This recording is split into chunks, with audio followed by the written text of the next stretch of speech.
नमस्कार दोस्तों, वैदिक हिंदी चैनल में आप सभी का स्वागत है। आज हम जानेंगे कि रंगोत्सव का पावन पर्व होली क्यों मनाई जाती है। जैसा कि आप सभी जानते हैं कि हमारा देश भारत त्योहारों का देश है। हमारे देश में अलग अलग ऋतुओं में अलग अलग तरह के त्यौहार मनाए जाते हैं। रंगों के त्यौहार के तौर पर मशहूर होली का त्यौहार 16वीं सदी में विजयनगर, हम्पी, मध्यकाल में अहमदनगर, मेवाड़ आदि मंदिरों में भी चित्रों के रूप में होली खेलते दर्शाया गया है, जिससे यह प्रतीत होता है कि होली आज से ही नहीं 16वीं सदी से ही मनाई जाती है। मथुरा में भी भगवान कृष्ण और राधा की होली अद्वितीय एवं अद्भुत थी। यह त्यौहार फाल्गुन महीने में पूर्णिमा के दिन मनाई जाती है। अन्य त्योहारों की तरह होली भी बुराई पर एकता, अच्छाई की जीत का प्रतीक है। प्राचीन पौराणिक कथा के अनुसार होली का त्यौहार हिरण्यकश्यप की कहानी से जुड़ी है। हिरण्यकश्यप प्राचीन भारत का एक राजा था जो कि राक्षस की तरह था। वह अपने छोटे भाई के मौत का बदला लेना चाहता था, जिसे भगवान विष्णु ने मार दिया था। इसलिए वह अपने आप को शक्तिशाली बनाने के लिए वर्षों तपस्या किया।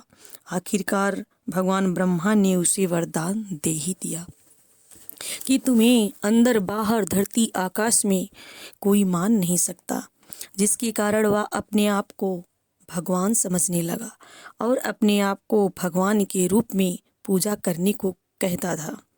इस दुष्ट राजा के एक पुत्र थे जिनका नाम था प्रहलाद। भक्त प्रहलाद भगवान विष्णु के परम भक्त थे। प्रहलाद ने अपने पिता का कहना नहीं माना। वे भगवान विष्णु की पूजा करते रहे। बेटे द्वारा पिता की पूजा न करने से नाराज हिरण्यकश्यप प्रहलाद को मारने के लिए अनेक प्रकार के षड्यंत्र रचने लगा।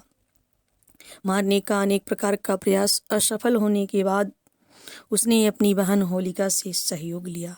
उसकी बहन होलिका, जिसको एक कंबल मिला था जिसको ओढ़ने से वह आग में नहीं जल सकती थी, यह कंबल उसे वरदान में मिला था। तब होलिका ने हिरण्यकश्यप से कहा, भाई मैं प्रहलाद को लेकर चिता पर बैठ जाऊंगी, जिसमें प्रहलाद भस्म हो जाएगा। परंतु ऐसा ना हुआ। प्रहलाद को दहन किया जाता है।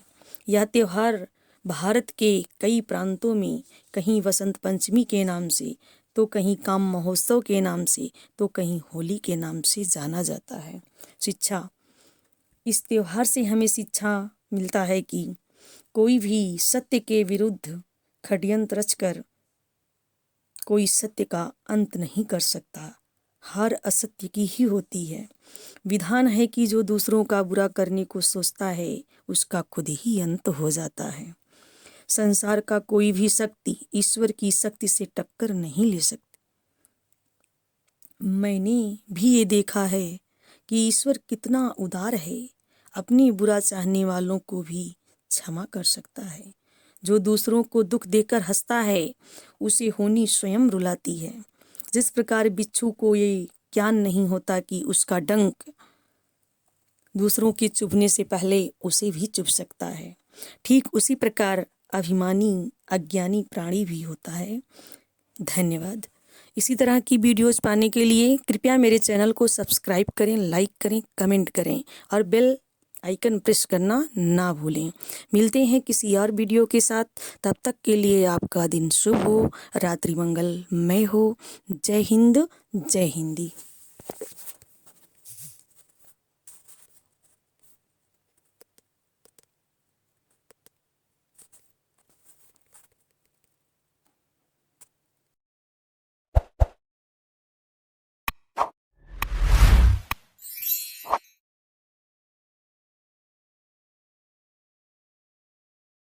इधर राक्षसों ने चिता में आग लगा दी।